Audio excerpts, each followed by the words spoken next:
Les vraies voix Sud Radio, 17h-19h, Philippe David, Cécile de Ménibus. On vous souhaite la bienvenue, c'est la deuxième journée. Oh, j'arrêterai à la 5e.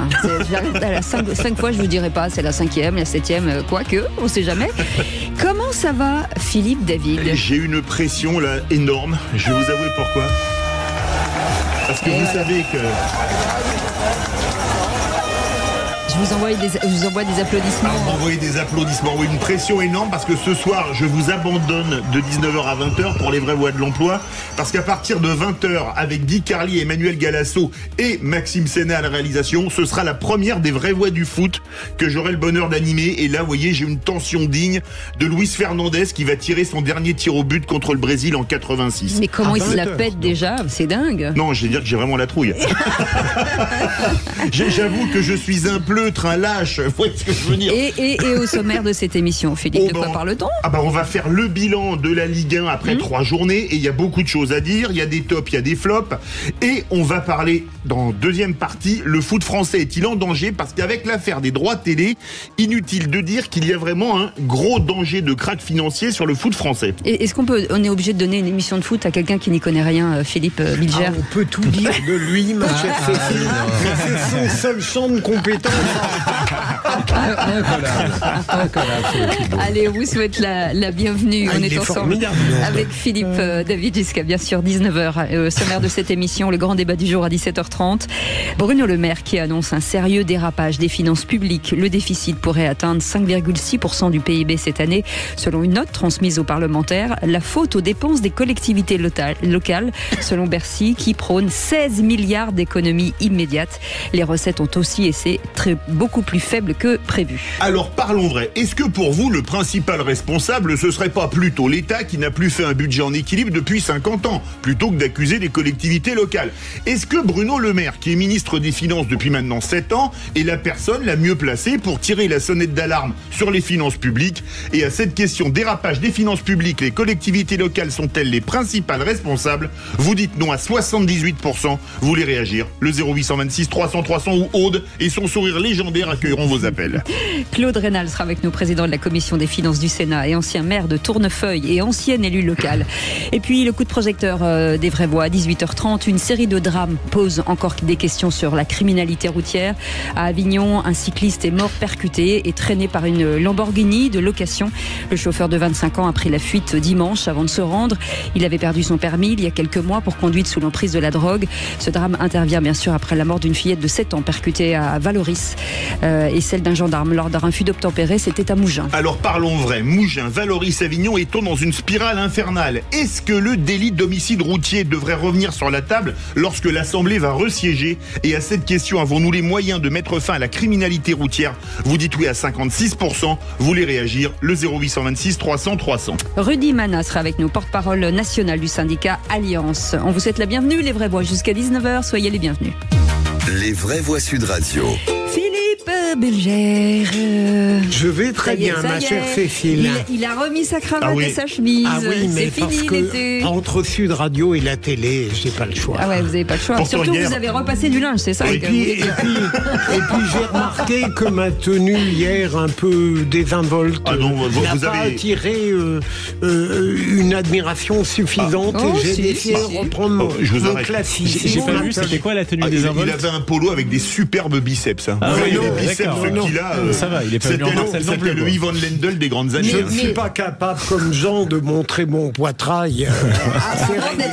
Avant d'être un cerveau, Philippe Bilger est un corps. Oui, c'est sculpté dans l'arbre. Et pas un corps au pied. Ça va, Michael Sadoun. Oui, ça va très bien. On est ravis de vous retrouver pour cette nouvelle saison. Ravi également. Les auditeurs peuvent pas le voir, mais avec ce bronzage, vous êtes ravissante. Ouais, Michael, il se lance, ça y est. Oui, chers auditeurs, je vous invite à venir parce que franchement, ça vaut le détour. C'est chaud. Vous avez un teint allé, vous êtes super. Michael constate des évidences comme en matière politique. Mais il faut le dire, bien sûr. suis la seule femme, ça m'arrange. Jean Dorido est avec nous. Bonsoir Jean Dorido. Bonsoir Cécile, bonsoir les amis. Bon, cela dit, je ne peux pas ne pas confirmer les propos de Mickaël. Voilà, je suis pas vous êtes toujours resplendissante et ce soir particulièrement, c'est un fait. Vous savez quoi, je vous propose que vous me flattiez pendant 2 heures. Chiche. Voilà. Mais moi, ça me va. Non.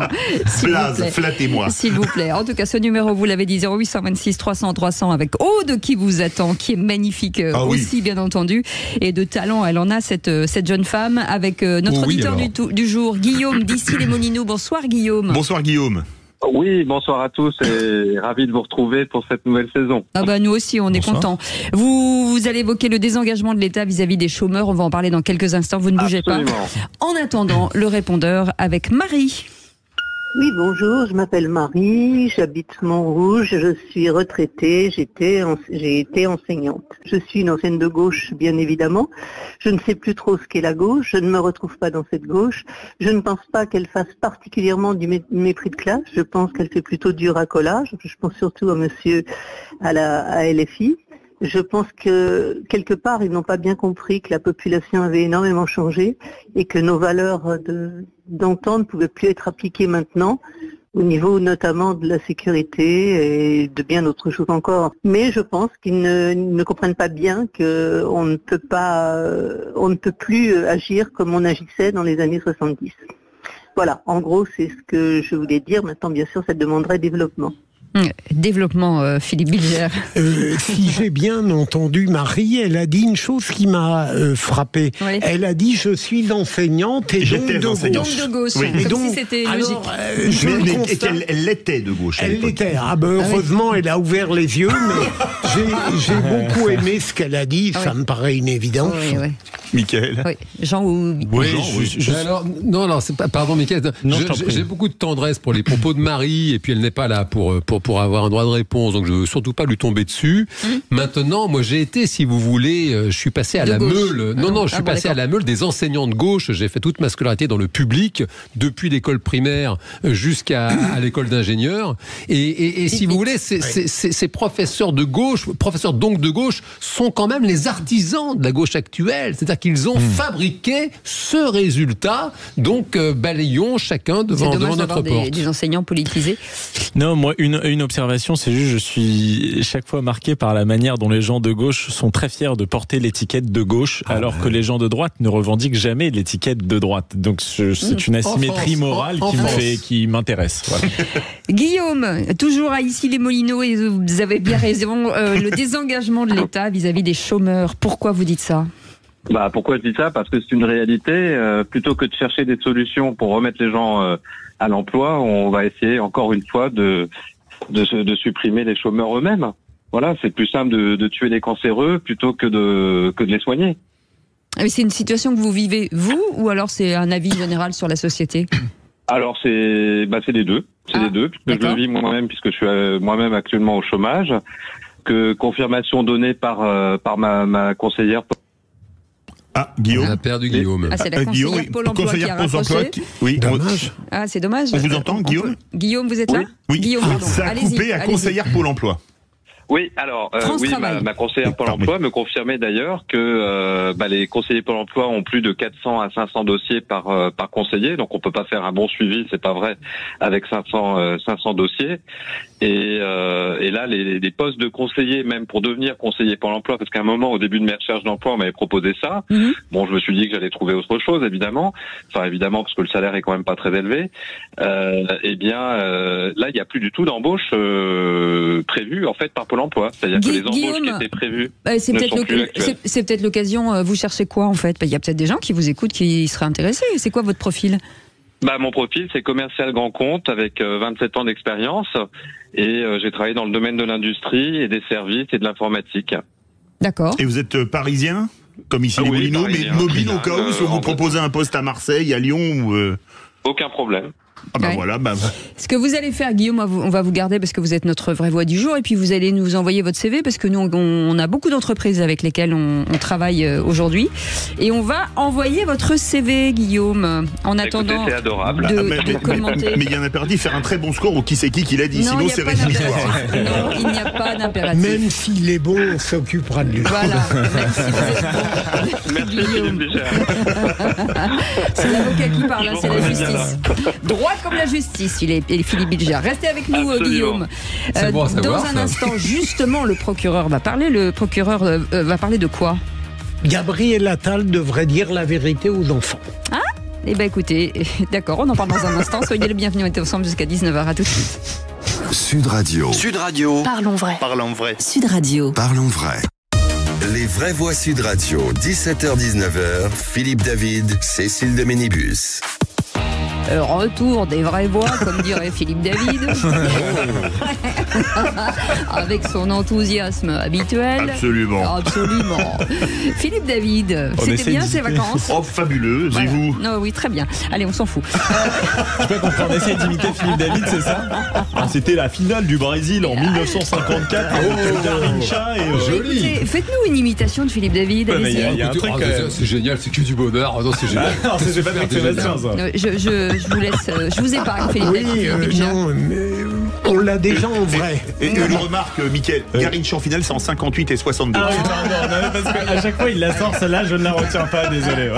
C'est pour ça qu'il fait une émission de football à partir de 20h sur Sud Radio. 54, il a passé des messages. C'est tous les mardis cette émission de foot. Absolument. Et le mercredi et le jeudi. Et le mercredi avec Maurizio et Yacine.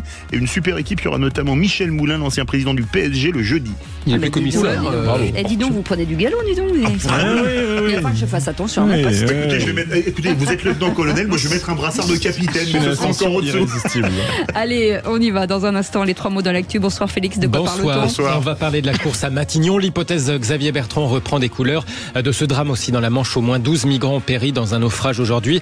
Et puis, faut-il laisser les anneaux olympiques sur la Tour Eiffel après les Jeux ? Le débat fait rage au pied de la Dame de Fer chez les spectateurs des Jeux paralympiques. En 3 mots, ça donne suspense, naufrage et anneaux. Allez, la parole est au procureur. Les vraies voix Sud Radio, le réquisitoire du procureur. Philippe Bilger. Et c'est sur Gabriel Attal, que vous aimez beaucoup d'ailleurs, que vous allez requérir. Je continue à avoir un faible pour Gabriel Attal. Chouchou. Pas pour tous ses comportements, mais il a rendu visite, comme il est député de cette circonscription, à des jeunes enfants de CM1 dans une école primaire à Jean de La Fontaine, à Issy-les-Moulineaux. Et au moment même où je parle, ma chère Cécile, mon cher Philippe, je me rends compte que peut-être mon point de vue est un peu discutable. Mais je voulais dire que un enfant lui demande quelles sont ses relations avec le président. Et bien sûr, au lieu de dire la vérité, il va dire mais estime, respect, admiration, reconnaissance. Au moment où je dis ça devant vous, mes amis, je me rends compte que peut-être il lui était difficile de dire la vérité politique devant des petits-enfants, mais n'empêche qu'il n'était peut-être pas obligé d'aller si loin dans l'hyperbole. Donc, petite pierre dans le jardin de quelqu'un que j'aime beaucoup. Voilà. Jean de Rudeau.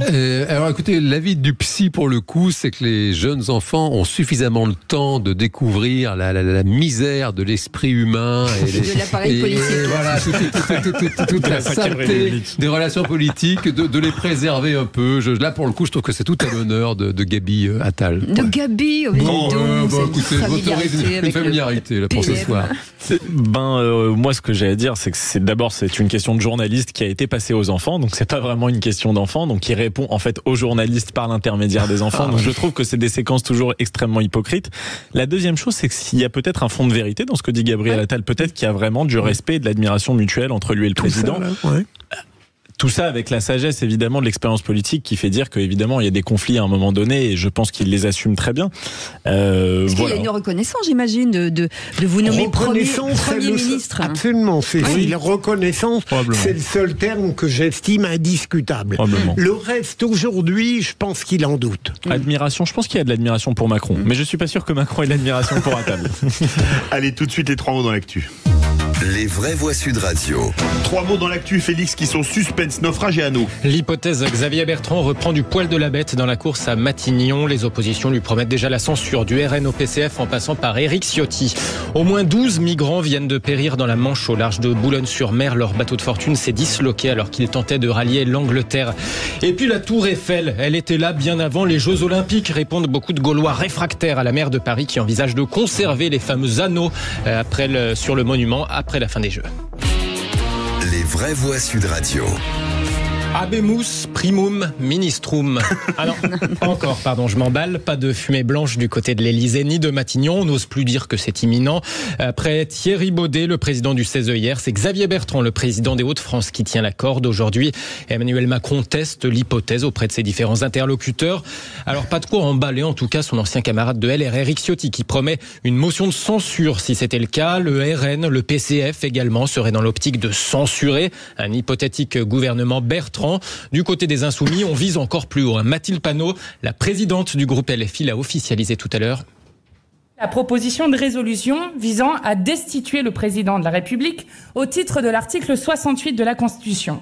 Il est clair aujourd'hui, je crois, pour l'ensemble du pays, que Emmanuel Macron est non seulement le point de blocage, mais aussi la raison pour laquelle nous n'avons pas de gouvernement et l'agent de perturbation du bon fonctionnement démocratique des institutions. L'agent de perturbation, rien de moins. Alors l'article 68 de la Constitution qui prévoit la possibilité pour le Parlement constitué en haute cour de destituer donc le président de la République en cas de manquement à ses devoirs, je cite, manquement manifestement incompatible avec l'exercice de son mandat. Une petite réflexion. Juste un mot sur Xavier Bertrand. Moi je trouve que le RN, s'il était Premier ministre, aurait tort de le faire, de le censurer, mais quand on voit la manière dont l'excellent Xavier Bertrand, politiquement je le trouve valable, a traité tout au long le RN, au-delà même de la contestation politique, mais d'une manière insultante, je comprends que le RN soit réticent. Mickaël Sadoun.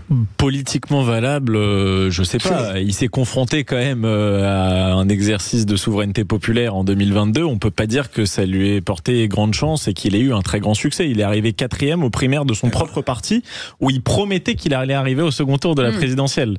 Et je le trouve pas politiquement valable. Après, il plaît à certains milieux de pouvoir. Mon cher Mickaël, quand il était ministre. Mais bon, pardon. Allez. En tant que ministre du Travail. Allez, les amis, on y va. Un petit mot rapide. Un petit mot rapide. Écoutez, lors d'un précédent numéro des Vraies Voix, il fallait faire un pronostic. J'avais proposé Xavier Bertrand. Donc je me réjouis de ce talent de prophète pour le coup. Mais est-ce que tu as parié de l'argent au moins ou pas? Je me dis que parfois, j'ai tellement raison de vous donner la parole.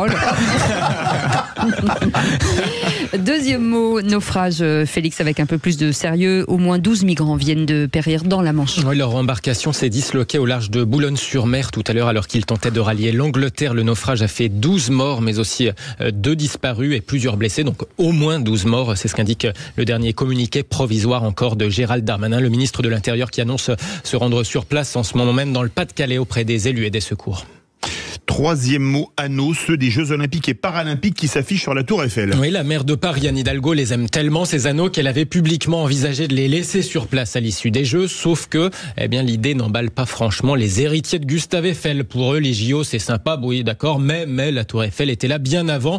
Et c'est un peu l'avis, figurez-vous, d'Éric, un jeune retraité de 62 ans. Il est venu tout à l'heure assister à un match de cécifoot dans le secteur du Champ de Mars. Ça a marqué le coup, les anneaux, c'est un peu comme la vase, que c'était hyper beau, hyper important. Maintenant, les garder, je suis pas tellement d'accord. Je préfère qu'elle les retire. Ça a été vraiment très fort pendant un mois. Maintenant, j'ai peur qu'après, on s'en lasse, quoi. Les Jeux Olympiques, ça doit passer tous les 4 ans à une autre ville, un autre événement. Donc, c'était super dans les villes précédentes. Ça a été extraordinaire à Paris. Maintenant, c'est fini. Je pense que ça a été très fort, la vasque. Les anneaux, c'était sympa aussi. Mais bon, faut passer à autre chose. Éric, spectateur des Jeux Paralympiques au pied de la Tour Eiffel, au micro Sud Radio de Quentin Gérard. Ah oui, il n'a pas tort, je trouve. Voilà, une fois que c'est terminé. Il a raison. Je ne vous ai pas demandé votre avis. Mais pourquoi est-elle si méchante? Elle est méchante. Mes chers amis, dans un instant, merci beaucoup Félix Mathieu. On va revenir sur cette information de Bruno Le Maire, sur un sérieux dérapage des finances publiques en cause les dépenses des collectivités locales. Bercy réclame donc 16 milliards d'économies immédiates, Philippe. Alors parlons vrai, est-ce que pour vous, le principal responsable n'est pas l'État qui n'a plus fait un budget en équilibre depuis 50 ans, un demi-siècle? Est-ce que Bruno Le Maire, qui est ministre des Finances depuis 7 ans, est la personne la plus adéquate pour parler du dérapage des finances publiques? Et à cette question, dérapage des finances publiques, les collectivités locales sont-elles les principales responsables? Vous dites non à 80%, vous voulez réagir? Aude attend vos appels au 0826 300 300. Et on en parlera avec Claude Rénal, président de la commission des finances du Sénat et ancien maire de Tournefeuille et ancien élu local. On vous souhaite la bienvenue. Les vraies voix jusqu'à 19h. Sud Radio. Sud Radio. Parlons vrai. Parlons vrai. Sud Radio. Parlons. Les vraies voix Sud Radio. 17h-19h. Philippe David, Cécile de Ménibus.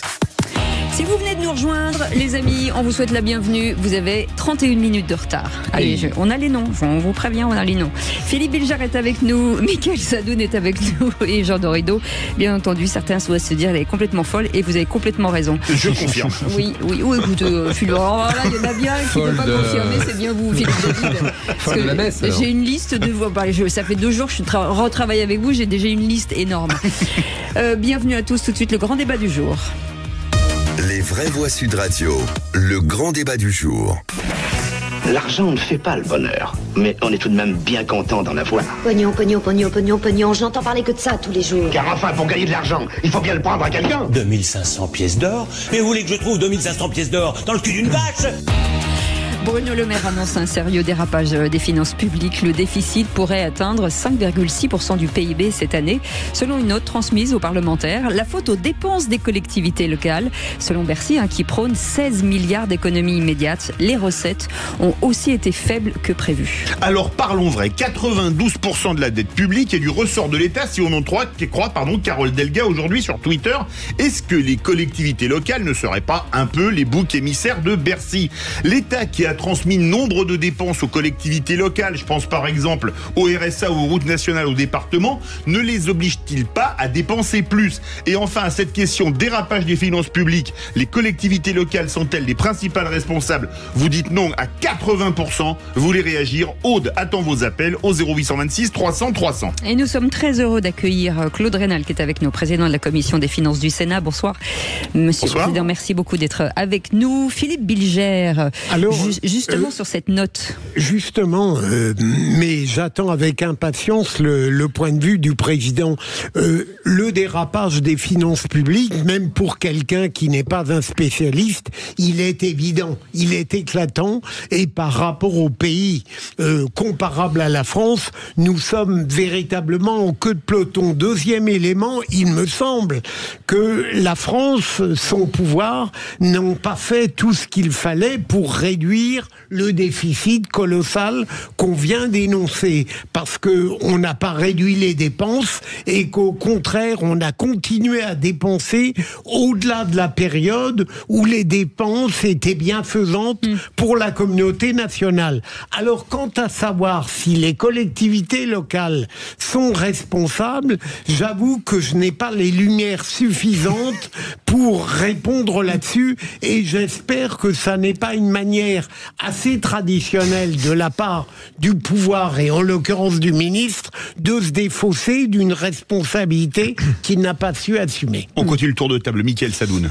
La première chose, c'est que évidemment, de toute façon, les responsables en place, qu'ils soient gouvernementaux ou locaux, ne sont pas exclusifs responsables de la situation, puisqu'on est en déficit public depuis 1974 tous les ans.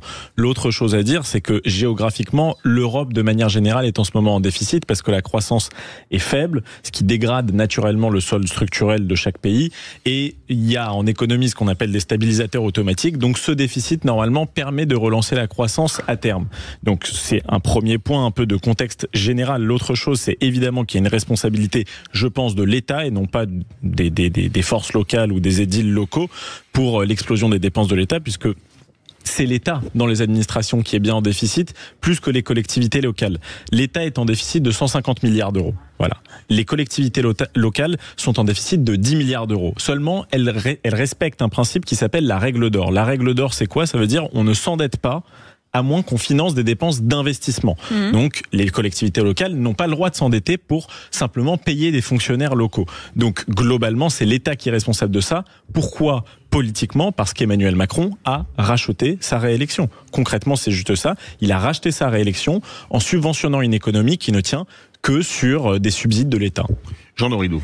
Alors je suis très très choqué des propos tenus par Bruno Le Maire. Je trouve que vraiment il ne manque pas de toupet, c'est le moins qu'on puisse dire. Vous l'avez rappelé, ça fait 7 ans qu'il est aux manettes des finances.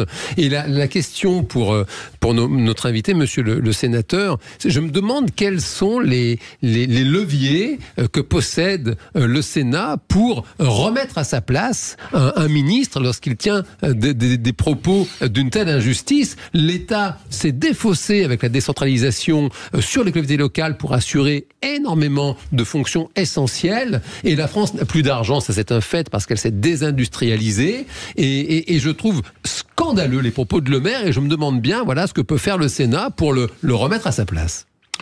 Claude Reynel, vous êtes président de la commission des finances du Sénat. On vous laisse répondre à tout le monde d'un coup. Alors vous avez été longtemps élu local, maire de Tournefeuille, qui est la 3e ville de la Haute-Garonne, et conseiller départemental de la Haute-Garonne. Oui, merci beaucoup. Mais ce que j'ai entendu me convient bien. En réalité, le Sénat le fait de manière très régulière. Chaque année, nous remettons à la place, si vous voulez, à leur place, les ministres des comptes publics et des finances, parce que nous l'avons fait encore par une mission sur les comptes 2024 qui était, vous le savez, 2023 qui était catastrophique, avec un objectif qui était à 4,9% de déficit et une réalisation à 5,5%. Et cette année, ça recommence. C'est-à-dire que dans le programme de stabilité qui a été transmis à l'Europe, le chiffre est de 5,1% de déficit attendu, ce qui est déjà énorme. On nous dit aujourd'hui, la DG Trésor nous dit que ça pourrait être 5,6 en fin d'année. Donc, tout simplement, l'État ne tient pas du tout les comptes. Alors, il y a des raisons qui sont liées, évidemment, au fait qu'on fait des prévisions de recettes trop optimistes et des prévisions de dépenses peu réalistes. Ça, c'est un premier sujet. Et puis, il y en a un deuxième, c'est que le président de la République, lorsqu'il a dissous, il a tout simplement privé son gouvernement de capacité d'action sur la dépense. Et donc, au final, tout ceci aujourd'hui n'est plus contrôlé et on arrive aux résultats qui sont donnés. Voilà. Mais nous le disons, nous l'avons dit l'an dernier, nous l'avons dit il y a 2 ans, nous le redisons de manière régulière et nous avons les résultats que nous attendions sans surprise. Mais Monsieur le Président, est-ce que ça a été volontairement sous-estimé ou est-ce que c'est une grosse erreur ou est-ce que c'est juste de dire on va sous-estimer comme ça va passer? C'est de la mauvaise foi ou de l'incompétence?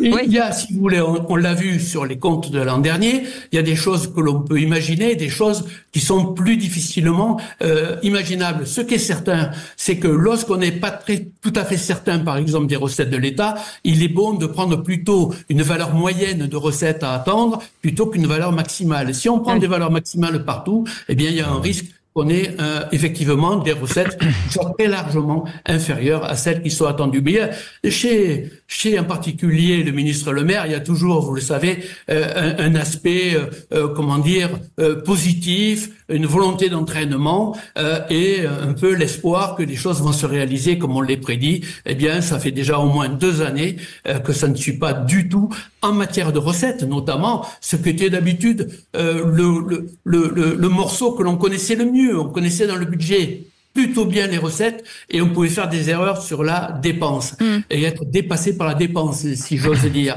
Mais là, c'est depuis 2 ans, c'est à la fois sur les recettes et à la fois sur les dépenses et c'est maintenant catastrophique et c'est son bilan. Alors comme cela a été dit, au dernier moment, on essaie de faire porter le chapeau aux collectivités territoriales. Ça en serait risible si c'était pas aussi triste. Philippe Bilger veut réagir. Monsieur le Président, est-ce que vous avez rappelé à quel point les ministres des Finances, dans une sorte de volontarisme presque obligatoire, disent qu'ils sont les meilleurs en quelque sorte? Est-ce qu'à votre avis, une autre politique sur le plan des dépenses aurait été possible? Ou est-ce que ça n'exige pas un courage qu'on soit de droite ou de gauche, qui est assez rare aujourd'hui dans notre démocratie. Il y a d'abord une première certitude, c'est que les gouvernements des équipes Macron ont petit à petit, et surtout sous la direction du ministre Le Maire, baissé les impôts, à la fois pour les citoyens qui sont tout contents qu'on supprime la taxe d'habitation, par exemple, ainsi que pour les entreprises où on supprime un certain nombre d'impôts. Malheureusement, la logique voudrait que ces impôts soient payés par la croissance.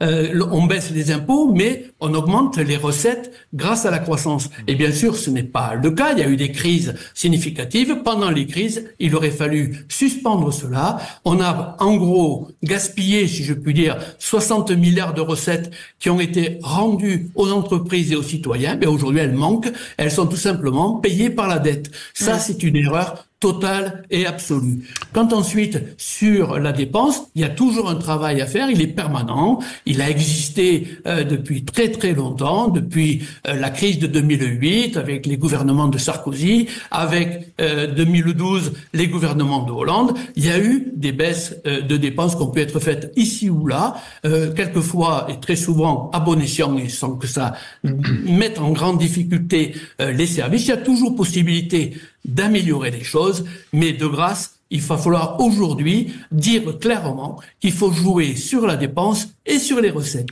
Et d'ailleurs, je note que le groupe Renaissance, qui voulait jusqu'à présent absolument plus entendre parler d'augmentation d'impôts, eh bien, met sur la table un certain nombre de sujets. Il va bien falloir retrouver des recettes au-delà d'économies qui sont toujours réalisables. Le sujet fait beaucoup réagir au 0826 300 300, direction Nîmes, qui est en Occitanie. Bonsoir Jean-Marc. Bonsoir. Eh bien, on vous écoute. Est-ce que pour vous, les collectivités locales sont les principales responsables du dérapage budgétaire? Non, pas du tout. Pas à ce niveau-là. Par contre, j'estime qu'il faudrait davantage mieux gérer dans certaines collectivités. Pas toutes. Mais il y a certaines collectivités, franchement, si on pouvait contrôler... Pourquoi elles sont trop dépensières, c'est ce que vous voulez dire? Ça dépense, mais de manière incongrue, tout simplement. Ou à certains endroits, il y a de jolis placards, tout simplement. Et ça, c'est pas... Je pense que c'est France. Donc, multiplier sur le nombre, mais on vous entend plus. De l'endettement de l'État. Jean-Marc, vous bougez pas, on regarde la ligne, on vous rappelle. Guillaume, notre vraie voix du jour. Guillaume, une réflexion sur cette actualité? Oui, bonjour. Pour bien comprendre ce que je vais dire, il faut donner un chiffre. La dette de la France, bilan plus hors bilan, on a dépassé les 6 000 milliards d'euros. D'accord? Et les actifs de la France, c'est un peu plus de 4 000 milliards d'euros. Donc techniquement, la France, elle est en faillite. Voilà.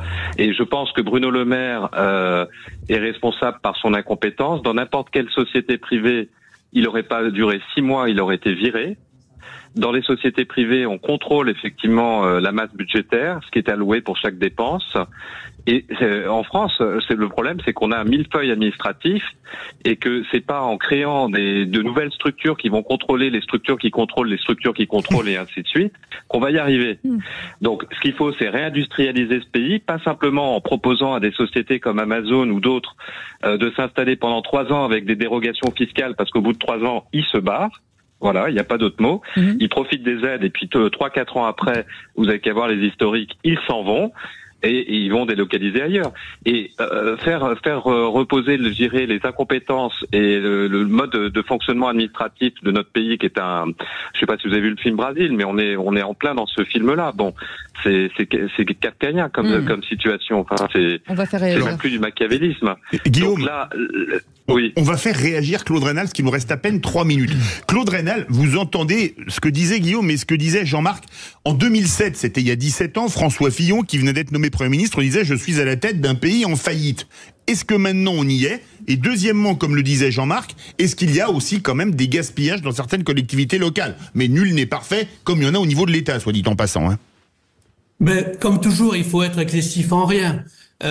Si on dit les collectivités locales de manière générale sont mal gérées, la réponse est non. Si on dit sur 40 000 au final, collectivités et organismes divers publics, il y a ici ou là des améliorations dans le fonctionnement à faire comme dans le fonctionnement de l'État, la réponse est oui, évidemment que ces possibilités-là existent. Mais quand même, quand on le regarde de manière massive, si vous voulez, de manière large, ce que l'on voit, c'est que les collectivités locales, en termes de fonctionnement, l'État leur impose un certain nombre de choses. Par exemple, et c'est tout à fait compréhensible, l'augmentation des points d'indice pour les fonctionnaires. L'État prend la décision et les collectivités locales payent et financent. Et après, on s'étonne qu'elles perdent, si vous voulez, de l'autofinancement. Mais ceci, c'est vrai pour ce type de mesures, mais c'est vrai aussi du fait de l'inflation. Toutes les charges ont augmenté avec l'inflation et bien entendu qu'il faut être capable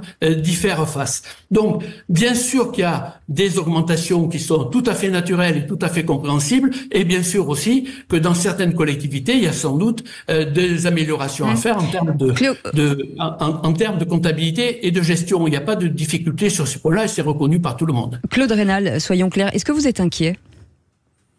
Sur la situation nationale, oui, je suis inquiet et je pense sincèrement que les ministres sortants sont maintenant inquiets, effectivement. Alors, inquiets pourquoi ? On est inquiet parce que, d'une certaine façon, nous sommes entre les mains de nos créanciers.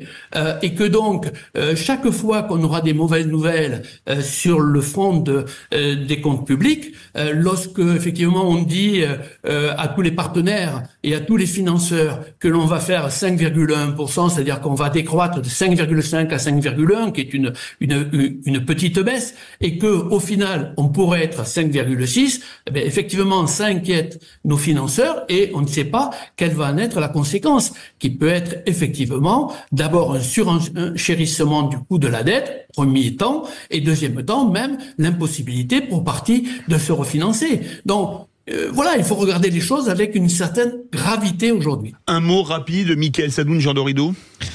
Il y a énormément de choses à dire, mais une dimension qui m'intéressait dans l'intervention de monsieur, c'est la dimension de la malhonnêteté comptable du gouvernement, qui a d'ailleurs été dénoncée par la Cour des comptes, ce qui est une chose assez rare. Les prévisions de recettes ou de dépenses du gouvernement sont souvent assez malhonnêtes, et c'est la dimension que je trouve certainement la pire dans l'action du gouvernement, puisqu'ils peuvent faire des erreurs par ailleurs. La deuxième chose, c'est que on fait souvent peser la responsabilité de tout ça sur Bruno Le Maire. Je trouve que c'est un petit peu injuste parce qu'en réalité, c'est évidemment Emmanuel Macron qui est à la manette et qui décide de tout ça. La dernière chose, évidemment, c'est pour rebondir sur ce que disait l'auditeur, on ne peut pas comparer simplement le patrimoine de la France au stock total de dette. Ce qui compte, c'est la charge d'intérêt de la dette, et pour le coup, cette charge d'intérêt de la dette, en effet, elle pose aussi problème. Écoutez, on nous a promis le Mozart de la finance à l'époque où le président Macron s'est lancé en politique. Et on voit le résultat et c'est quand même désastreux. Merci beaucoup Claude Raynal, président de la Commission des finances du Sénat. Merci de nous avoir accompagnés dans ce sujet. Guillaume, vous restez avec nous dans un instant. Le quiz de l'actu. On revient dans un instant. À tout de suite. Sud Radio. Sud Radio. Parlons vrai. Parlons vrai. Sud Radio. Parlons vrai. Les vraies voix Sud Radio. 17h-19h. Philippe David, Cécile de Ménibus.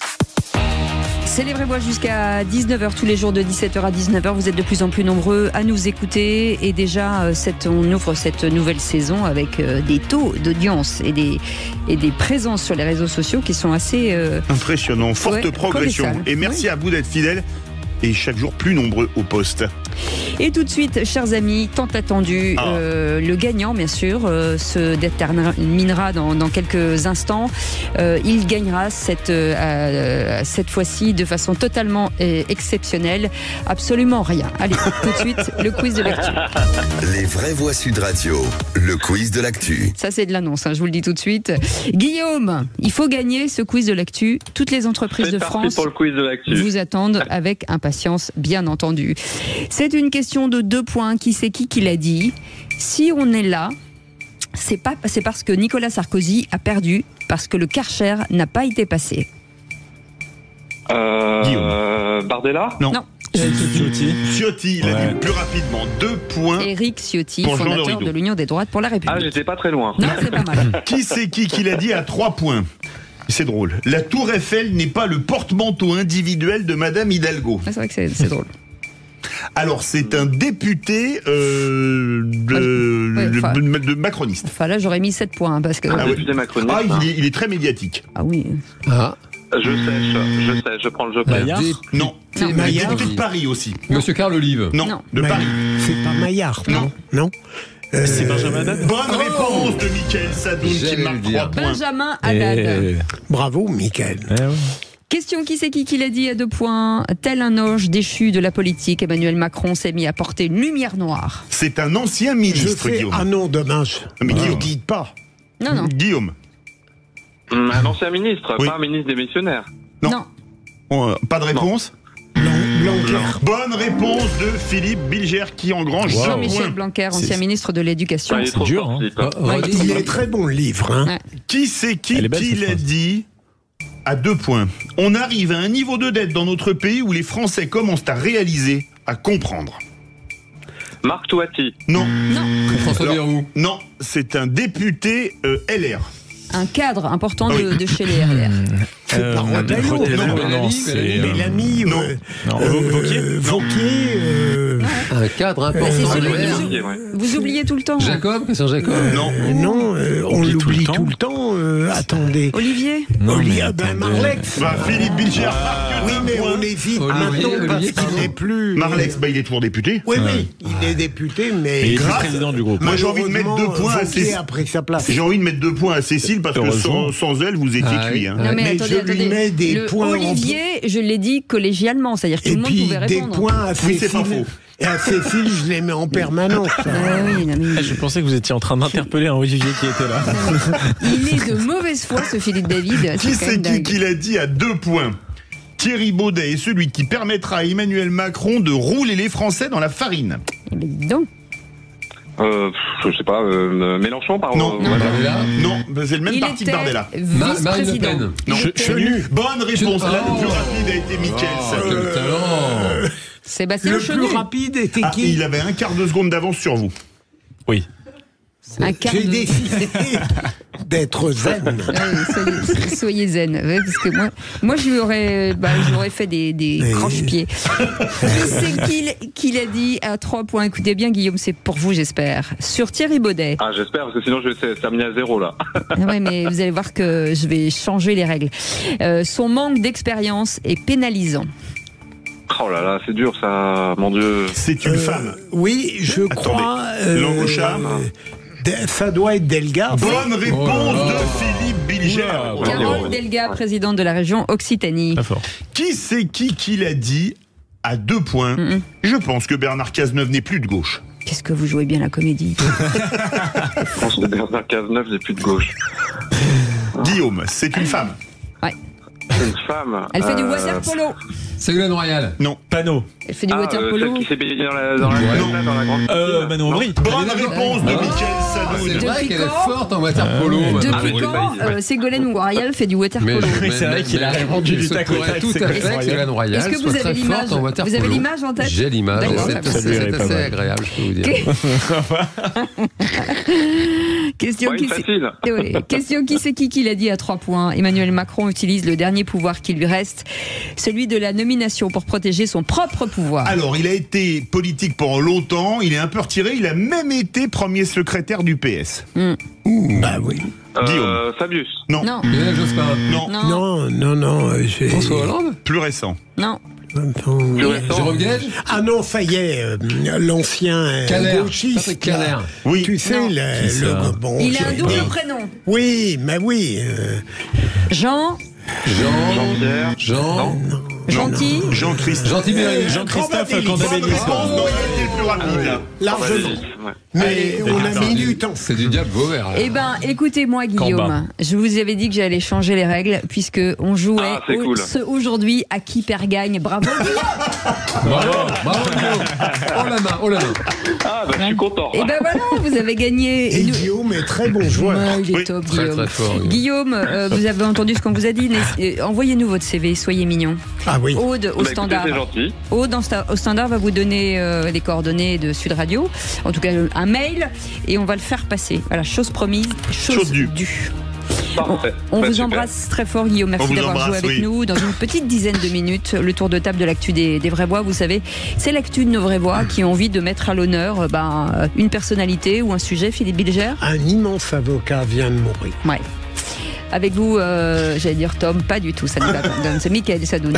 J'ai écouté la dernière interview de Dieudonné et c'est assez édifiant. Ouais, avec Jean Dorido. La folie humaine est sans limite. Oh là là, dis donc, vous nous faites une espèce de teasing là, avec la voix de radio.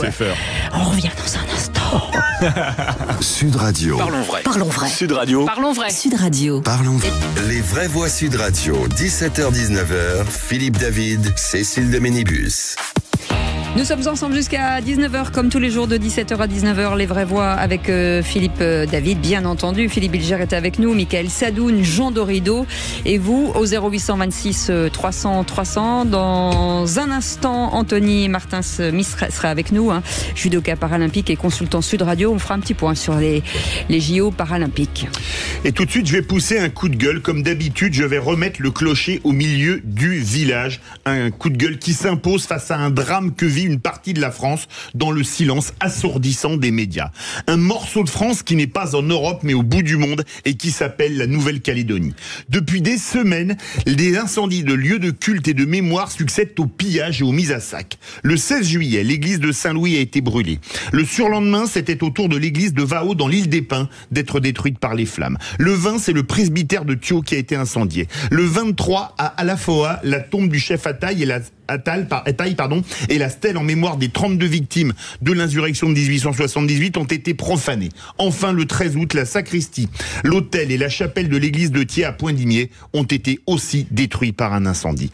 Des incendies tous volontaires, bien évidemment, qui font de plus en plus penser aux prémices d'une guerre civile ou ethnique, comme vous voudrez. Des événements qui se passent sans qu'aucun de nos politiques, excepté ceux de l'île, ne s'émeuvent d'une situation chaque jour plus dramatique, au point que Sonia Backès, la présidente de la province sud de Nouvelle-Calédonie, a déclaré ce matin, je cite, « Sans action forte de l'État sous 15 jours, ce sera l'effondrement total de la Nouvelle-Calédonie sur le plan économique avec des émeutes de la faim. » Alors maintenant, il faut agir et vite pour éviter que le caillou sombre encore plus dans le chaos. N'abandonnons pas nos compatriotes du bout du monde comme nous l'avons fait pour les Pieds Noirs il y a plus de 60 ans. Philippe Bilger. Très bien, Philippe. Nickel, rien à dire. C'est drôle parce que ça rejoint un peu le sujet dont je vais parler, mais j'en parlerai tout à l'heure. J'ai eu peur que vous n'ayez pas écouté. Jean Dorido. Non, je me joins à mes camarades. C'est absolument tragique ce qui se passe sur cette, comme vous l'avez dit, sur ce morceau de France du bout du monde. Et c'est fou comme il y a vraiment une idéologie à géométrie variable. Cette violence qui revêt parfois un caractère extrêmement raciste. Elle n'est pas dénoncée, même par nos politiques qui devraient être justement au premier rang, et c'est extrêmement choquant. Ouais. Et donc c'était une pensée Philippe pour nos compatriotes de Nouvelle-Calédonie, à qui je dois dire on pense bien fort. Merci beaucoup. Les Vraies Voix Sud Radio. Et de façon beaucoup plus joyeuse avec nous, Anthony Martin-Smith, qui est, vous savez, un judoka paralympique, je vais y arriver, consultant pour Sud Radio. Des médailles, Anthony, encore aujourd'hui. Oui, bonjour Cécile, bonjour à vous, bonjour Philippe. Des médailles aujourd'hui, et il y a encore de cela quelques minutes, Laurent Chardard sur le 50 mètres papillon qui remporte une médaille de bronze. Hugo Didier juste avant le précède avec une médaille d'argent. Et puis nos joueurs de badminton hier qui se sont illustrés sur l'or avec 2 médailles incroyables qui ont été vécues avec Charles Noack, habitué du badminton, mais qui pour autant n'avait jamais gagné de tournois internationaux, et donc ça c'est une consécration pour lui. Ouais, c'est génial. Et évidemment, son parrain, on va dire, de l'équipe de France, Lucas Mazur, qui lui s'était empressé de gagner sa finale un peu plus tôt pour pouvoir soutenir son poulain avec donc ces 2 médailles d'or absolument ravissantes. Alors on fait le compte. On en est où ? 37 médailles. 37 médailles. C'est du jamais vu ça quand même, hein ? Aussi rapidement ? Ouais. Non. aussi rapidement. C'est l'effet de jouer à domicile. Je pense qu'il y a de cela, évidemment. Je pense qu'on a aussi, pour la première fois, des infrastructures qui sont aussi très bien pensées, très bien portées. Londres également s'est illustré sur la même manière. Mais là, avec le public, la ferveur des Français, où j'ai l'impression que pour une fois on voit des sportifs. Quelle discipline aujourd'hui qui a gagné en tout cas une médaille quelle qu'elle soit est la plus étonnante et la plus marquante? Assurément, je vous dirais la natation, l'athlétisme, enfin vous m'en donnez une, je vous en ai déjà deux, le badminton, évidemment, pour Charles Noack, c'était absolument imprévisible qu'il ait cette médaille, et donc la saveur est d'autant plus grande. Jean Dorido veut réagir. Oui, non, enfin c'est vrai que ces Jeux Olympiques 2024, c'est vraiment un succès sensationnel. Je suis émerveillé depuis gamin par les JO. Et alors notamment les Jeux Paralympiques, je trouve ça extraordinaire. J'ai appris récemment que les Jeux Paralympiques existent depuis Rome en 1960. Et quand j'étais gamin, je ne le savais pas. C'était très très peu couvert par les médias, par la presse. Je vous coupe parce que c'était souvent d'autres villes qui organisaient. Alors, par exemple, en 68, c'était Mexico qui avait les Jeux valides. Et c'était, je crois, Tel Aviv qui avait les JO paralympiques. Ça ne facilitait pas les choses. Et là, c'est vrai que le fait que ce soit dans la foulée, dans la même ville, et pour le coup, merci les médias de couvrir justement ces Jeux paralympiques, je trouve ça d'une inclusivité vraiment positive, vraiment réjouissante.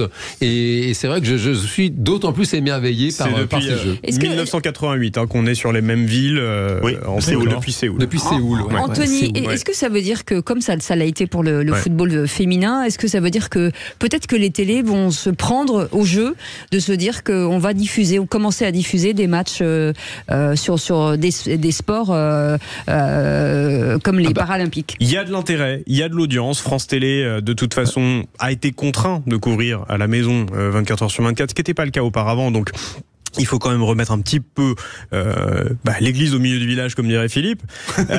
Mais en termes d'audience, c'est un succès. Et ça, évidemment, tous les programmateurs d'antenne s'en rendent compte. Ben oui. Le bad, j'ai regardé le bad hier, je suis tombé dessus, j'ai eu plaisir à regarder le badminton, quoi. Ça me fait plaisir que vous parliez de bad et pas de parabad.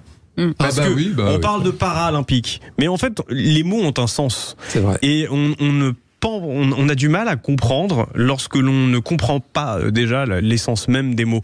Paralympique. Au départ, le premier sens de para, ça veut dire à côté, près de, presque. Au second terme, c'est-à-dire pour se protéger d'eux. Et parachute qui protège de la chute. Et moi, quand je dis qu'il y a quelqu'un qui m'emmerde, je dis pas qu'il me fait parachier. Je dis qu'il me fait chier. C'est déjà un rendez-vous. Quand je fais du judo, je fais du judo, je fais pas du para-judo.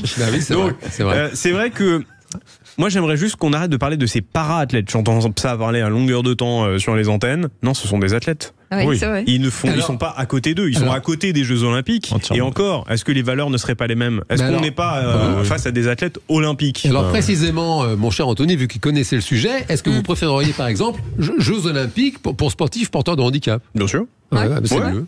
C'est mieux. Et puis c'est plus juste, c'est un fait. Et après qu'on parle de cécifoot à la rigueur, pourquoi pas, ou de football les yeux bandés, parce que c'est une pratique que même des voyants, soyons fous, pourraient pratiquer. Oui, c'est vrai. Merci en tout cas, Anthony et Martin Smith.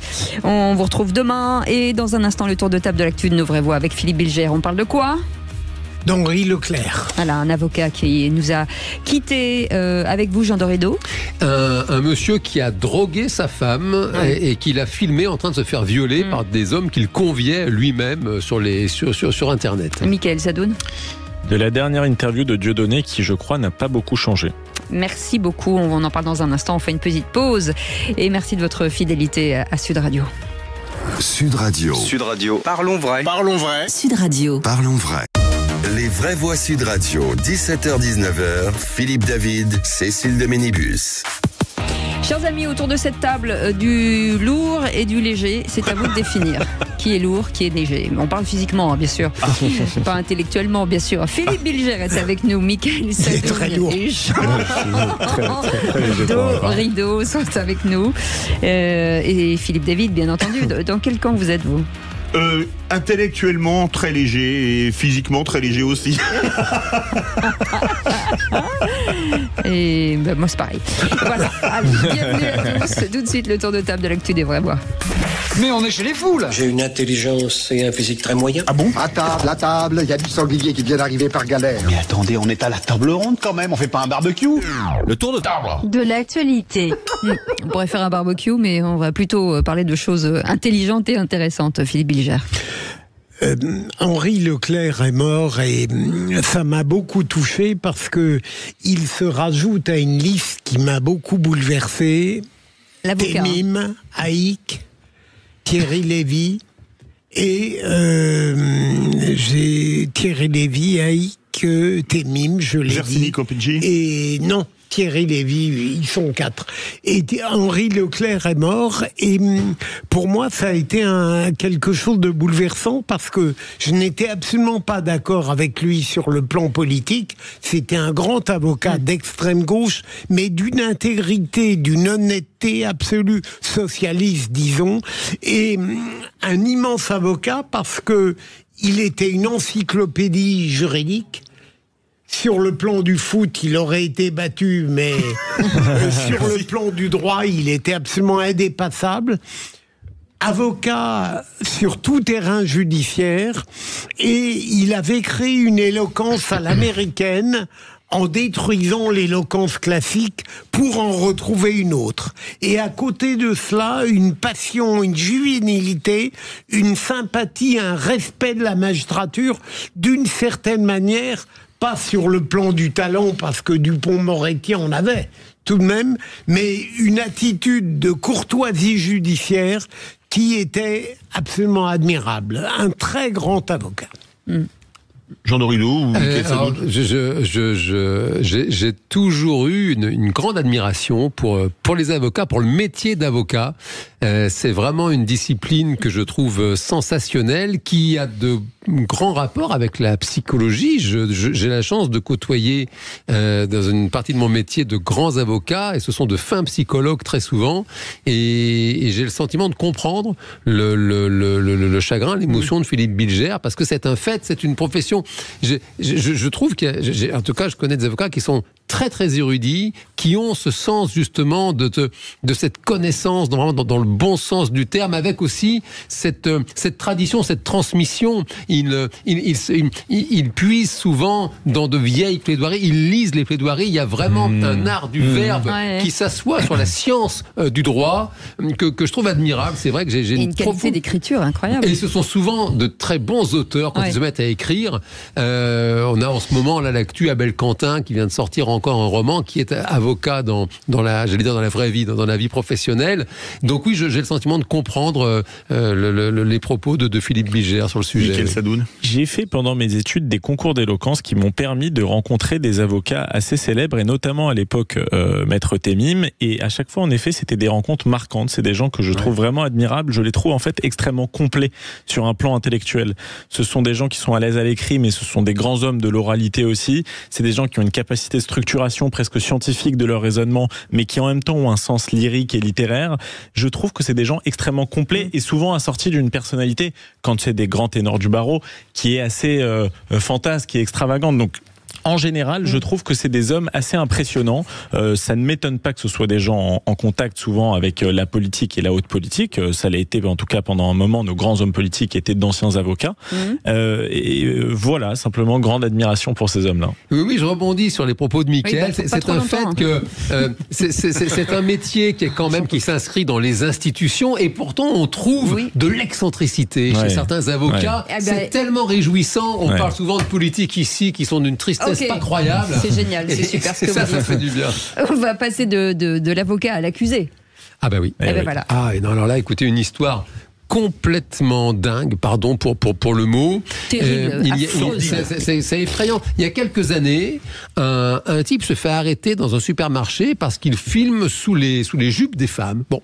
Et alors, il se fait arrêter, il est auditionné comme ça, et les gendarmes creusent le dossier, trouvent dans son téléphone portable des scènes dans lesquelles il voit des hommes, plusieurs hommes qui couchent avec une femme complètement inerte, et puis il remonte remontent le fil de l'histoire, ils comprennent que ce monsieur drogue son épouse depuis des années. Il lui administre des fortes doses d'anxiolytiques qui auraient pu la tuer 1000 fois. Et quand elle est complètement inerte, eh bien, il passe des annonces sur Internet en disant, écoutez, venez coucher avec ma femme, moi je suis là, je filme, elle est au courant, c'est un jeu entre nous. En fait, elle était violée, ça a duré pendant des années et le procès vient de s'ouvrir hier devant la Cour criminelle de justice d'Avignon et vous avez 50 accusés face auxquels cette dame fait face courageusement. Elle a refusé le huis clos. De ça va 25 à 70 ans, je crois. De 25 à 70 ans, il y a un type qui est sous curatelle, il y a des types sveltes, bedonnants, il y a tous les styles. Il se retrouvait chez ce monsieur. Personne n'était au courant, évidemment, les enfants, les petits-enfants, et cette dame, courageusement, fait face à ces 50 accusés. Elle a refusé le huis clos. Ça a été discuté et officiellement, non, ça y est, il n'y aura pas de huis clos, donc ça veut dire que ces vidéos vont être diffusées, elles vont être vues, et c'est admirable, cette dame, précisément, elle n'a pas honte, c'est aux accusés à avoir honte, et ça va durer jusqu'à décembre, et c'est un fait, c'est ce qui me fascine dans la psychologie, il n'y a pas de limite au délire de l'esprit humain. Philippe Bilger, vous avez déjà vu un cas comme ça, vous ? Non, pas celui-là, mais j'ai connu des choses, mais pas sur le mode statistique aussi impressionnante. Mais on en a parlé hier, donc j'en reprends très bien. Et on évoquait hier, derrière tout cela, il y a la folie d'un homme de pouvoir. C'est très intéressant comment il droguait pour lui également et pour les autres. Mickaël Sadoun. D'abord, il faut que toute la société apporte son soutien à cette femme, parce que je pense qu'elle en a bien besoin. C'est quand même assez inimaginable. C'est-à-dire que le récit... C'est inimaginable. C'est vertigineux. Puis, franchement, qu'on aurait pu l'écrire dans un roman. Parce que spontanément, on a envie de dire quand on entend ça. Moi, je suis philosophiquement et spirituellement, je dirais, opposé à la peine de mort, mais très franchement, si elle s'appliquait à ce genre d'individu, je peux pas dire que ça me dérangerait. C'est vrai. Voilà. Je le dis sérieusement. C'est-à-dire que, mais je pense que c'est le sentiment commun quand on entend une histoire comme ça. Il y a un tel sentiment de haine et on a une telle envie de vengeance que je te le dis, ça ne me dérangerait pas. On a reçu la fille avec Cécile qui a dit, je refuse de parler de mon père, je parle de mon géniteur uniquement. On l'a reçue, elle était à votre place, Mickaël. Ouais. Bon, dans un instant, la suite des vraies voix, bien sûr, dans la joie et la bonne humeur, parce que c'est aussi une émission joyeuse, même si on parle de choses importantes dont il faut parler absolument. 0826 300 300, si vous aussi vous avez envie de réagir, en tout cas sur ce qui est dit dans cette émission, vous êtes absolument les bienvenus. Et on va revenir sur le tour de table de l'actu de notre ami Mickaël Sadoun, et sur cette interview entre Dieudonné et Guillaume Play. Voilà. On en parle dans un instant, à tout de suite. Les vraies voix Sud Radio, 17h-19h, Philippe David, Cécile de Ménibus. Les vraies voix Sud Radio, 17h-19h, Philippe David, Cécile de Ménibus. Retour des vraies voix. Mais oui. Quelle joie et quelle bonne humeur, c'est Philippe David. En compagnie de la lumineuse, brillante, parfaitement bronzée, souriante, belle, agréable. Vous voulez pas venir le matin pour me dire ça au lever du lit ? C'est Thierry qui va pas être d'accord. Qui c'est Thierry ? C'est votre moitié. Monsieur Thierry. Monsieur, c'est tout. Je sais tout. Moi qui voulais le garder secret. Mais j'ai pas dit son nom. Que j'embrasse d'ailleurs. On l'embrasse d'ailleurs parce qu'il est très sympathique. Non, pas au même endroit. Calmez-vous. Il est à moi. Thierry, si tu nous écoutes. Avec Philippe Bilger, avec Jean Dorido et Mickaël Sadoun. Le tour de table de l'actu des vraies voix. Mickaël Sadoun, sur cette interview entre Guillaume Play et Dieudonné. Oui, ça m'intéressait beaucoup de la voir parce que l'année dernière, je ne sais pas si vous vous souvenez, mais Dieudonné... Qu'on explique où on peut la regarder aussi, c'est important. Alors, on peut la regarder sur YouTube. Guillaume Play est un YouTuber, je ne sais pas si vous le connaissez. Il est un des YouTubers les plus suivis de France et il a l'habitude de faire des interviews... entre 1 heure et 2 heures de personnalités très diverses, des personnalités politiques. Exactement, son média s'appelle Légende. Donc l'année dernière, Dieudonné avait transmis ses excuses à une partie de la communauté juive qui avait été vexée par ses spectacles, ses propos, ses invitations de Forisson, etc. Notamment via des médias français et israéliens. Et donc j'étais très intéressé d'écouter cette interview qu'il a donc donnée chez Guillaume Play et qui est sortie il y a quelques jours. c'est très intéressant parce qu'il commence en fait par des excuses vis-à-vis des gens qui l'auraient pu vexer, etc. Et en fait, immédiatement après, il reprend exactement l'idéologie qui a constitué sa mise au ban et ses accusations d'antisémitisme. Qu'est-ce que nous dit Dieudonné ? En gros, moi je trouve que c'est très intéressant parce que ça constitue réellement, je dirais, un nouveau logiciel de l'antisémitisme. D'abord, il met encore en doute l'existence de la Shoah qui n'est pas prouvée selon lui et qui demanderait un peu plus d'étayement. Bon, ou d'étayage. Comment on dit ? Étayement ou étayage, Philippe peut-être va me dire ? Étayage, qui demanderait plus d'étayage. La deuxième chose, si la Shoah existe, il faudrait peut-être arrêter d'en parler puisque chaque communauté peut se prévaloir de ses blessures mémorielles. Et d'ailleurs, il compare les camps de concentration à ce qui se passe en ce moment en Nouvelle-Calédonie. Qui est une comparaison. Là, je vois absolument pas. Absolument farfelu. Il n'y a pas de camp de concentration en Nouvelle-Calédonie. C'est absolument farfelu. Il y a des pillages, des incendies. Oui, mais il considère que les Kanaks pourraient aussi se prévaloir de la colonisation qui leur a fait beaucoup de mal. Et d'ailleurs, il en profite pour de transmettre son soutien à la population kanak. Bon, on a vu les violences que ça a occasionné là-bas sur place. Et je pense que le problème est beaucoup plus complexe que ça. La dernière chose, c'est qu'il dit que les Juifs se juchent en fait sur cette blessure historique pour avoir une sorte de statut privilégié dans la société. Moi, je suis le premier à lutter contre, je dirais, la concurrence victimaire ou le fait de profiter d'une histoire souvent qu'on n'a pas vécue pour se donner un statut dans la société. Mais j'ai modestement l'impression que ce n'est pas trop le cas de la société, de la communauté juive, qui ne fait pas le reproche à la France, par exemple, d'être antisémite. Alors qu'on entend souvent la France est raciste, on n'entend jamais la France est antisémite, alors que cette histoire n'est pas si vieille que ça finalement. Tout ça évidemment matissé d'une idéologie anti-occidentale qui considère que la France est oppressive, mais qui de l'autre côté fait l'éloge de l'Iran de Ahmadinejad. On entend ça dans l'interview. Donc c'est très particulier. Un pays très tolérant avec les femmes et les minorités religieuses. Voilà, exactement. Et qui en plus justifie le fait que l'homosexualité est mal tolérée en Afrique, mais qui en même temps fait des procès à l'Occident pour ne pas être assez inclusif vis-à-vis des minorités. Donc c'est une idéologie extrêmement particulière qui, il y a 20 ans, était assez isolée, mais aujourd'hui se retrouve parfaitement dans un parti comme la France Insoumise. J'ai reconnu dans ces éloges de l'Iran et du Hamas, dans ce faux antiracisme qui déguise en fait un antisémitisme et dans cette posture de faux rebelle par rapport au système, quelque chose qui ressemble aujourd'hui à la France Insoumise. Voilà. Philippe Bilger. Oui. Michael, c'est très intéressant. Moi, j'ai envie de l'écouter. J'ai connu un Dieudonné avec Semoun qui était extrêmement drôle, remarquable. Et à votre avis, à part qu'est-ce qui s'est passé pour que il ne serve plus la liberté d'expression, mais la dévoie clairement. À votre avis, quel a été le moment qui l'a fait plus que dériver? Il décrit un petit peu ça dans l'interview. Il dit qu'il y a eu un moment en fait de confrontation à un moment avec des représentants de la communauté juive, et je suis le premier à dire que certains peuvent être énervants, mais il me semble qu'il y a eu une situation à un moment de crispation dans laquelle il s'est dit je suis face à un système qui est incarné par les juifs, et il est rentré comme ça dans une espèce de délire idéologique. D'auto-persuasion ou... Je pense que c'est quand même assez cohérent avec le reste de ce qu'il dit. Donc, tu vois, il y a déjà pour moi une trame de fond de tout ça. Mais il me semble qu'à ce moment-là, avec en plus l'isolement social qui s'accompagne de tous ces épisodes judiciaires, je pense qu'il est rentré dans ça et que des années plus tard, il a un petit peu fait son mea culpa parce qu'il s'est rendu compte de ses excès, mais très bizarrement dans cette interview, en fait, il revient sur ses fondamentaux idéologiques. Jean Dorido.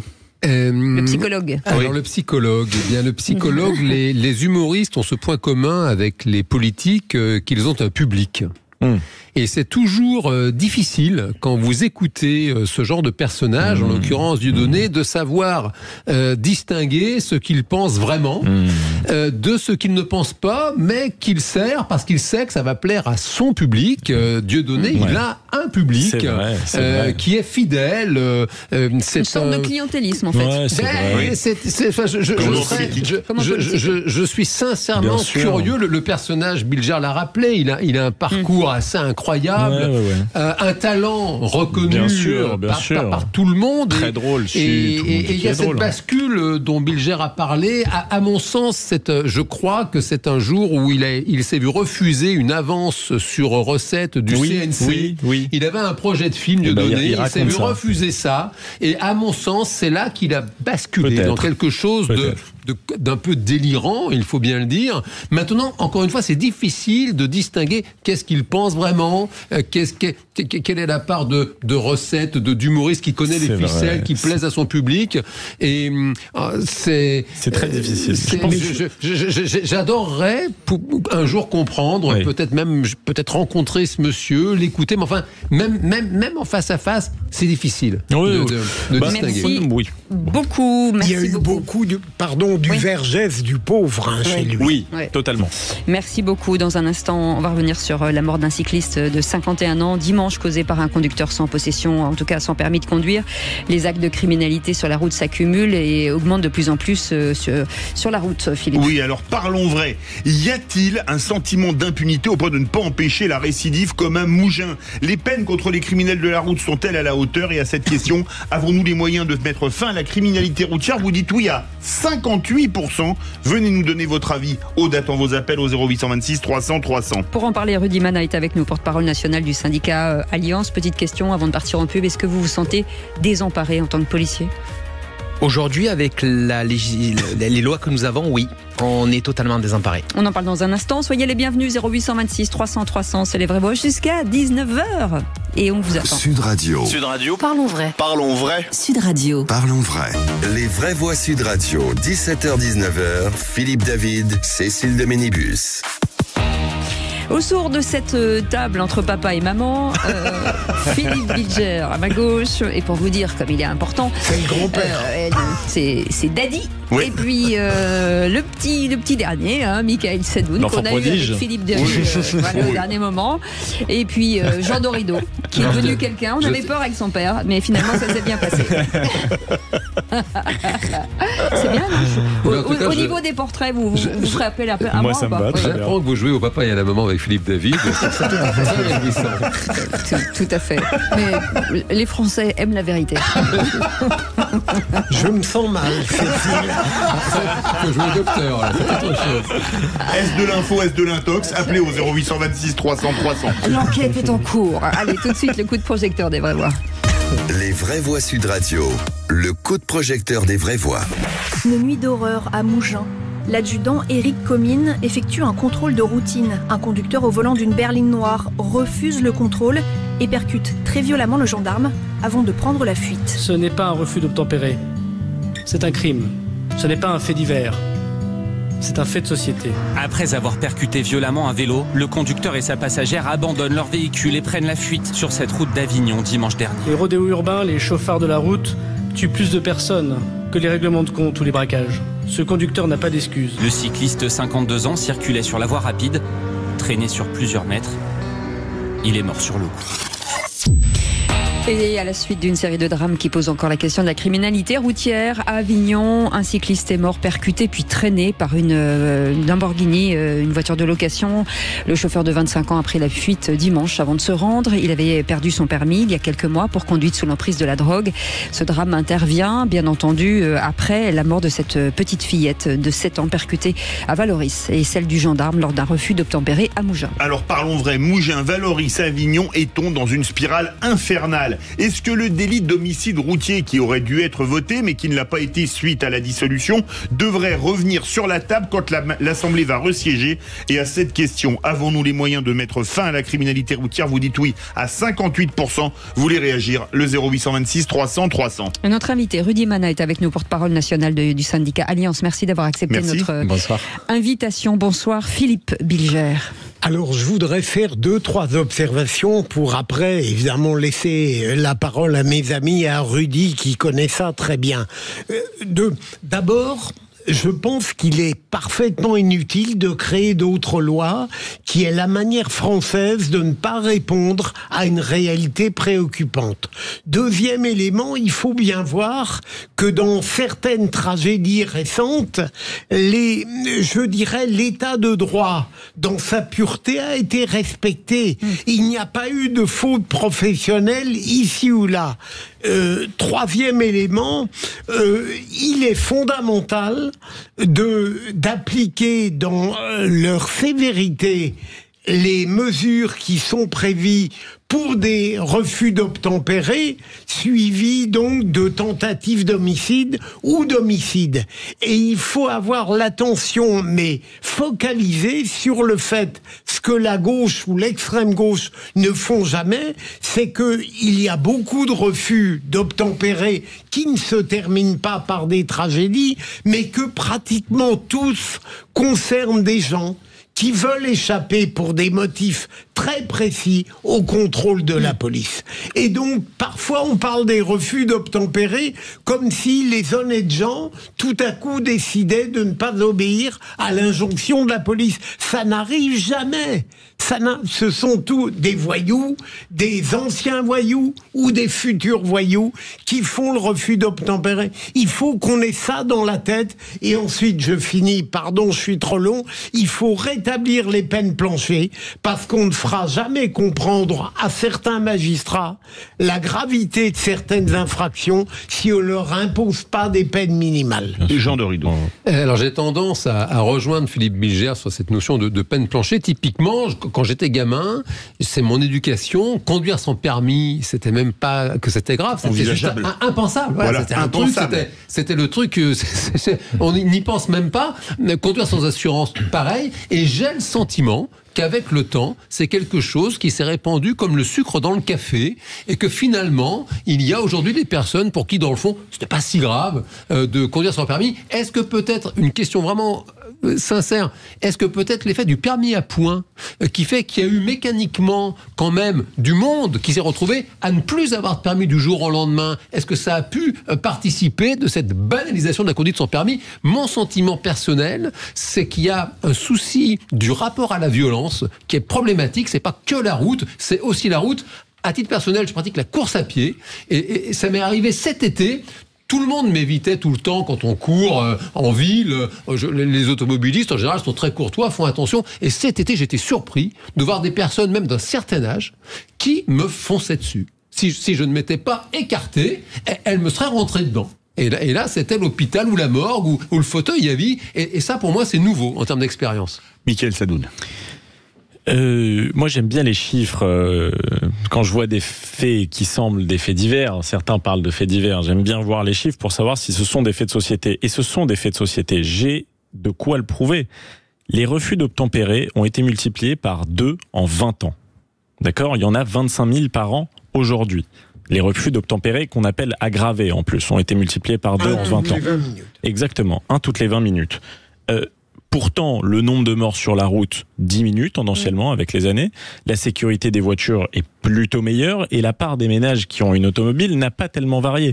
Alors, qu'est-ce qui explique que en 20 ans, il y a 2 fois plus de personnes qui refusent de s'arrêter au moment d'un contrôle policier? C'est sincèrement une question qu'il faut se poser. Moi, je pense qu'il y a 2 raisons principales. 1, il n'y a plus la crainte du policier parce que le magistrat ne fait plus son boulot en aval et donc le policier est décrédibilisé dans son action, parce qu'au bout d'un moment, la racaille, entre guillemets, qui est au volant de la voiture, elle est intelligente, donc elle fait un trade-off dans sa tête en disant, si je n'obéis pas, qu'est-ce que je perds et qu'est-ce que je peux gagner?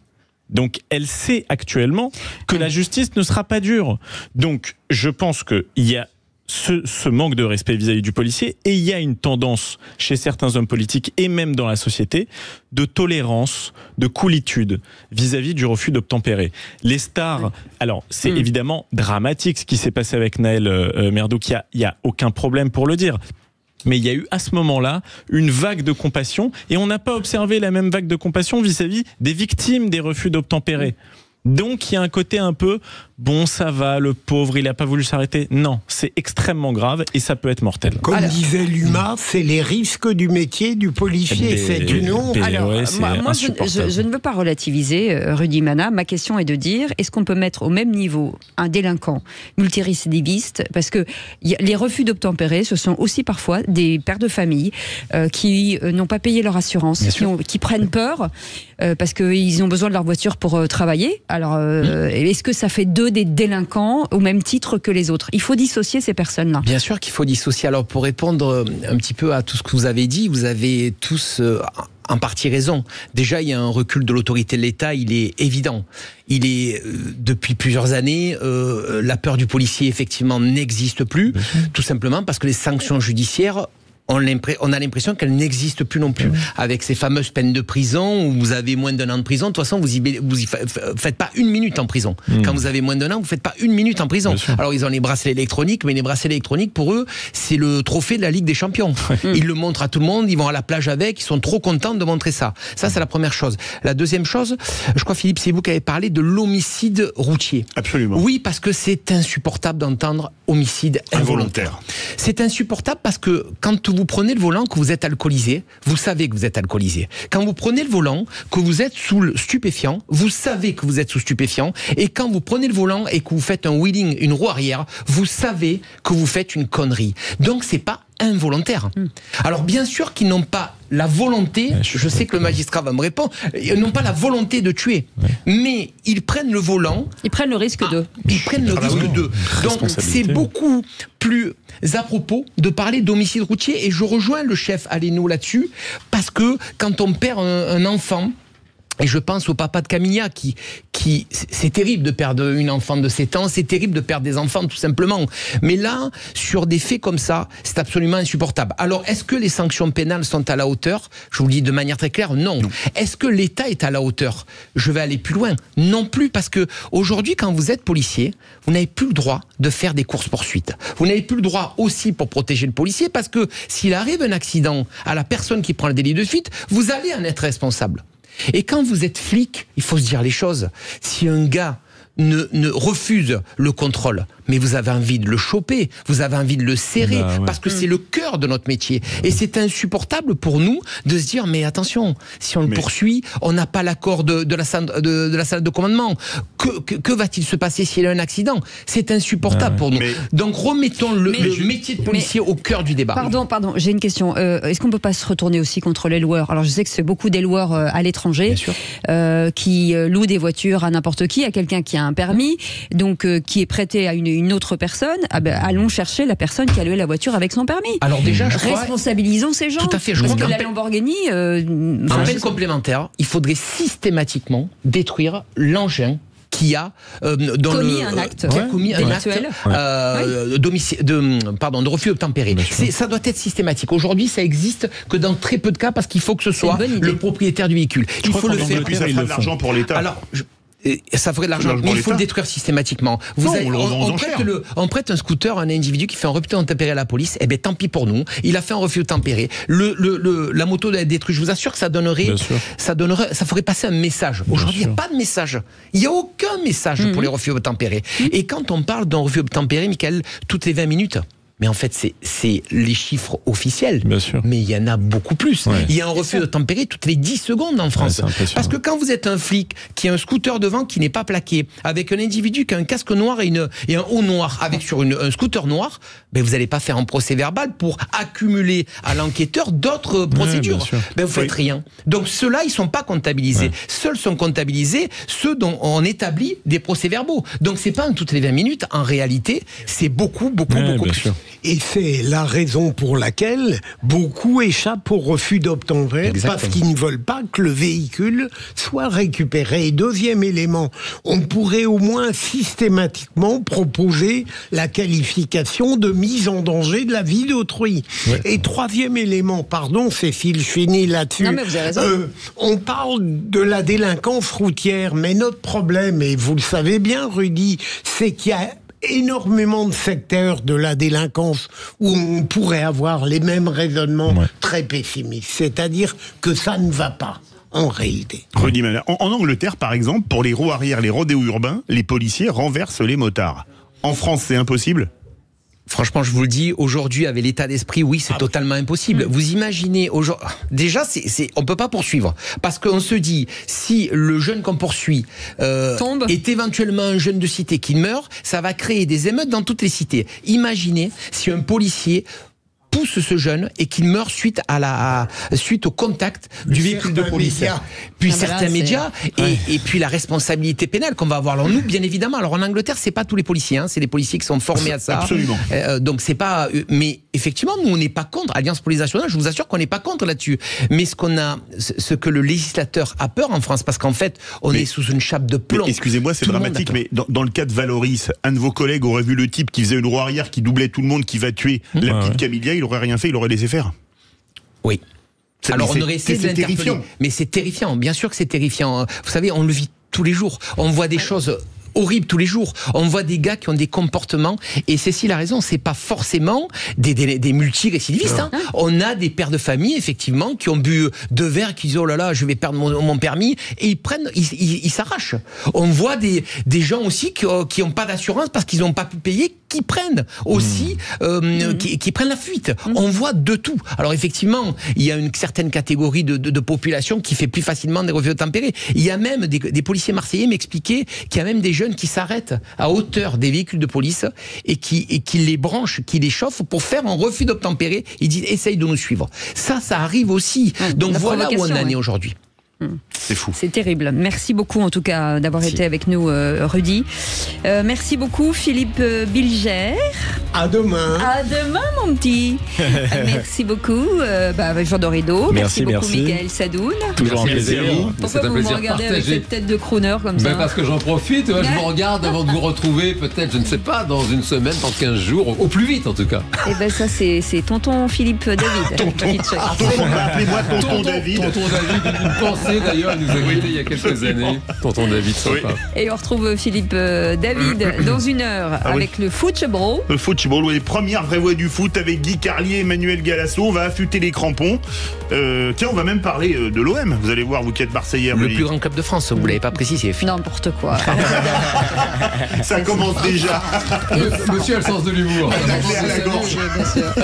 Dites, allez le PSG, Rudy Mana. Allez le j'arrive pas, Cécile, désolé. Quand on nous dit que les policiers savent pas parler.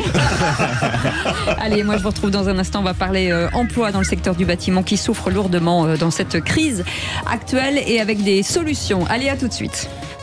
Sud Radio. Sud Radio. Parlons vrai. Parlons vrai. Sud Radio. Parlons vrai.